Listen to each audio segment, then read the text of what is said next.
What's up, YouTube? Got some time before I go hit the gym at 24 Hour Fitness. Alright, this matchup's going to be the Seattle Seahawks versus the San Francisco 49ers tomorrow on Monday Night Football. Now, this one's going to be a very competitive football game, okay? This is going to be one of those games where you expect it to be an old school rivalry, okay? This is going to go back to the days of those 2000s where they faced each other 4 times and 4 seasons, and you couldn't wait to turn on your television set and watch two of the best football teams clash. You're going to see a reemergence of the best football team that's known for defense versus the best football team that's known for offense. So you're going to see a matchup of defense versus offense.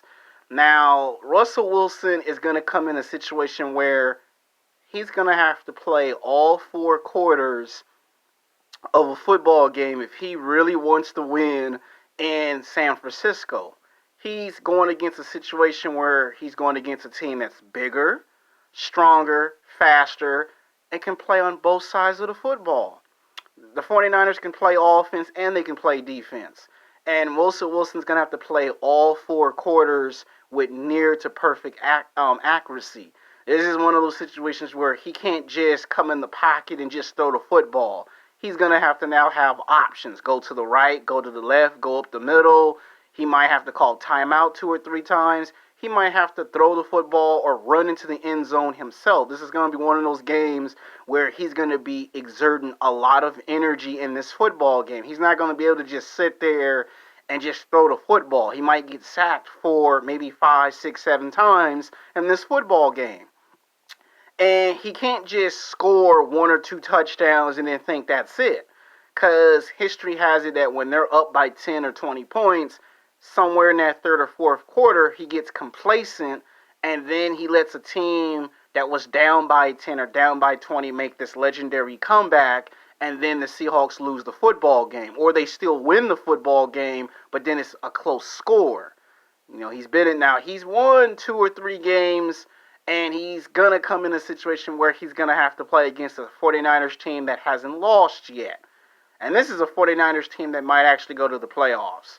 So he's in a situation where not only that he's the underdog, he's going to have to play like the underdog if he wants to win. Now, he doesn't have the same defensive weapons that he once had going against this 49ers offense. So that's going to be an interesting challenge for him. How do you beat an offensive football team that has all its offensive weapons and firepower, and your defensive weapons are not the same as they once was in the past 5 or 6 NFL seasons? You know, there is no Richard Sherman this time.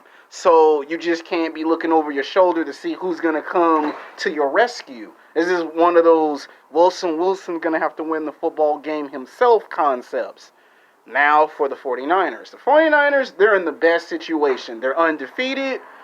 They are winning football games. They're undefeated. They're winning football games. They're bigger. They're stronger. They're faster. They can play all 4 quarters. And they wouldn't concern themselves with running the clock out. If the game goes to overtime, they'll hang around in overtime. If the game got sent to 2 overtimes, 3 overtimes, they'll still be right there in your face like, is that all you got? The 49ers are going to basically trap Wilson. They're going to put him in the straitjacket. All they're going to do is smother him with sacking him. They're going to make him throw the football or force him to run.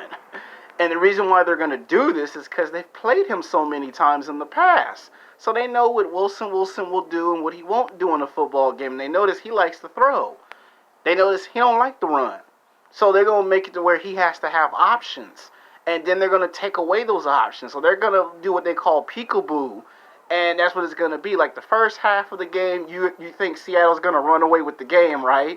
And then 49ers going to slowly take the lead and dominate the rest of the football game to the point where Wilson going to be forced to call timeout 2, 3, maybe 4 times.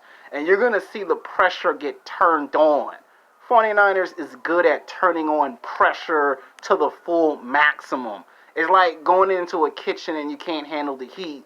49ers going to make it so unbearable for that defense of the Seattle Seahawks, they're going to have to change the way that they play. So the first half, 49ers might just be playing around with their opponent.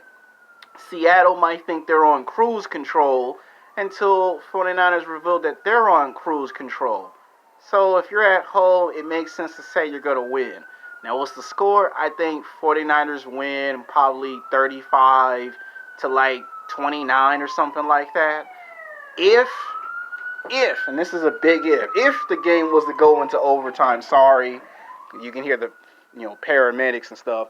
If the game was to go into overtime, it will be if the 49ers and if the Seattle Seahawks keep the game close and tight. See, for Russell Wilson to win, he got to keep the score close and tight. He can't let the game get far out of hand. And 49ers love to make sure that the bigger the score is, the harder it is for you to catch up. So I think 49ers take it. It's going to be 35 to like 29.